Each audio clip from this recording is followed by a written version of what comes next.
Oh yeah, it's double organic.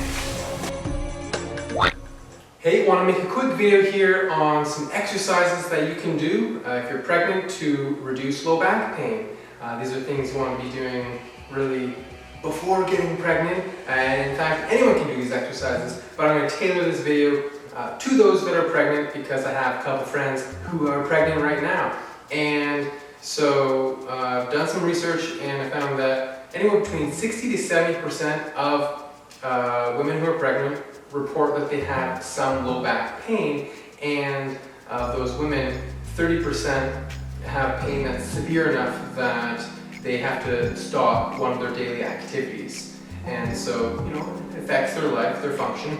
My mom had low back pain when she was pregnant with me. She said that was a pain in her ass and has been so for the last 30 years. Don't know how true that is, but there you go. So I'm going to go over, first of all, why you might be experiencing low back pain specifically when you're pregnant, and some things that you can do to sort of help manage that, mainly the exercises and different posture, and then we'll go over some safety stuff as well.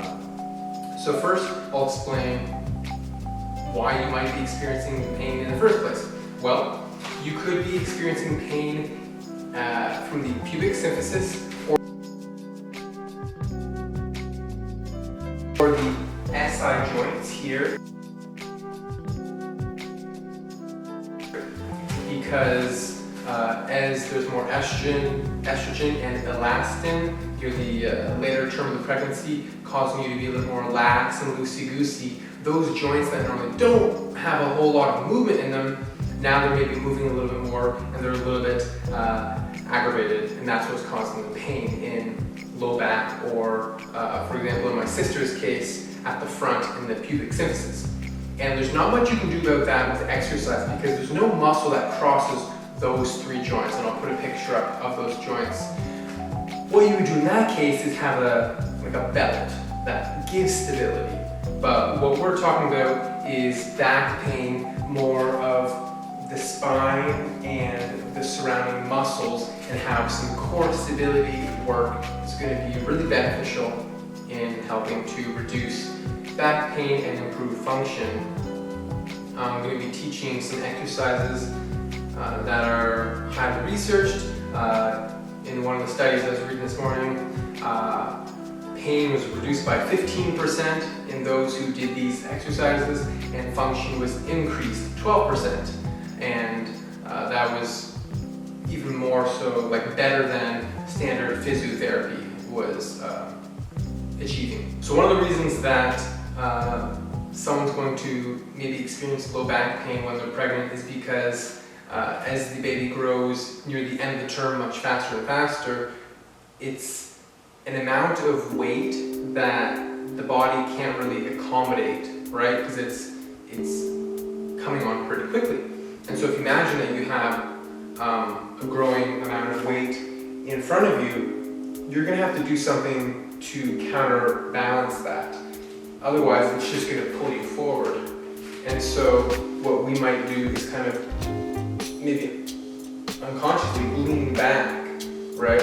And that's going to kind of compress our vertebra at the back. And if you do this, while you're standing, you'll be like, yeah, it's not very comfortable, because we're compressing the facet joints.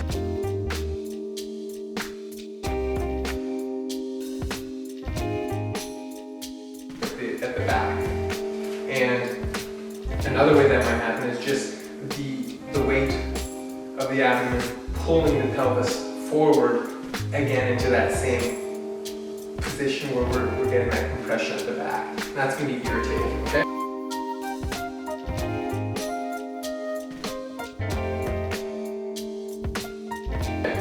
So if we can strengthen the core and increase the endurance of the core, that's going to help to reduce that sort of what we call anterior pelvic tilt from happening. We would rather have posterior pelvic tilt.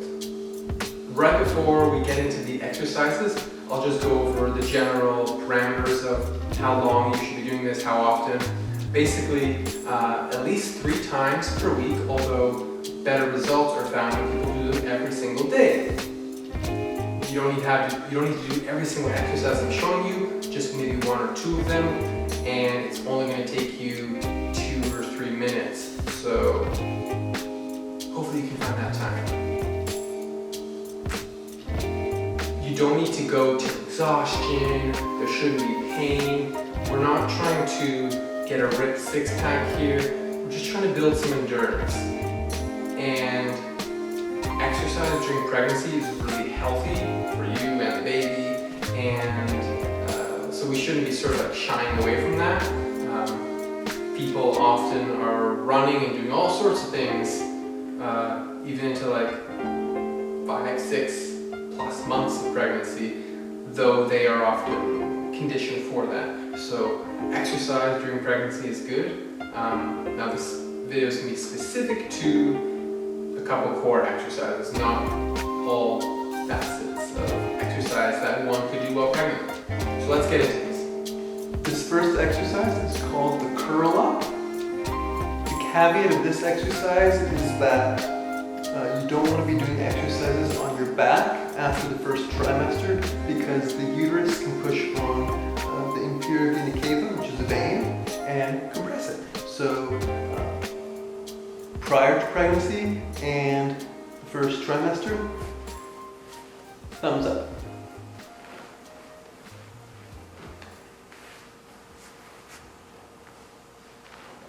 How this is done is you just put your fingers under the back like so, and you're gonna elevate the elbows just a little bit, and one leg typically comes up. From here, you're just gonna curl up, as the name suggests.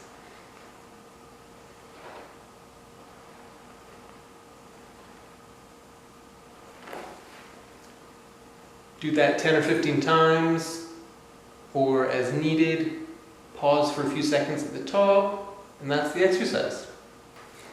The next exercise is the side plank. You're going to have your elbow on the ground, and then you can either come up on the feet,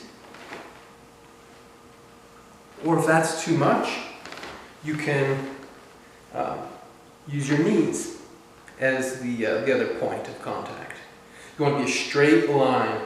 Don't want to be bending forwards or backwards. A nice straight line in this plane and from head to knee or head to toe. And you're going to hold this for, let's say, 15 to 30 seconds to begin with on each side, and you can increase that as time progresses. Typically,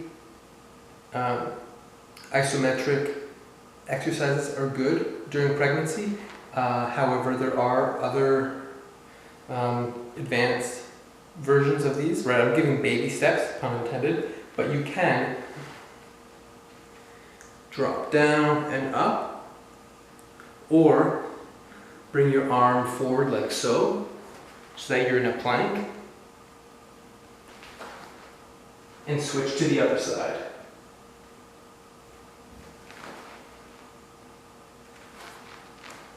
Like so.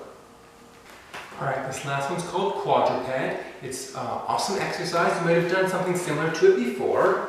You're going to start on your hands and knees. You know, hands below the shoulder, knee below the hip, not out here like that. So nice and stacked. And you want to be in a neutral pelvis. So you can see my bend in the back here, my curve here, somewhere in the middle, and I'm bracing, okay? You're going to start by, these are the first steps, raising the arms like this. That's probably going to be pretty easy. The next step is to drag the feet out like so. The next step after that, if these are too easy, is to extend the leg all the way back, like so, keeping the body nice and in line, not too much twisting or anything like that. And then finally, we're going to do both at the same time. And we can bring in and out 10 or 15 times per side. This is going to work the glutes and the back, and that's important. The side plank is working the side, and the curl up working the front. And then you can also do like the plank to work the front when you're past the first trimester, so that you're not on your back. And that way we're working the front, the side, and the back. Keep everything strong and firm so that you just have that extra core stability. So you have less back pain. Hope that helps. If you have any questions, let me know. See ya. Whoa, look at all those recipes. Those look tasty. Give me some of that.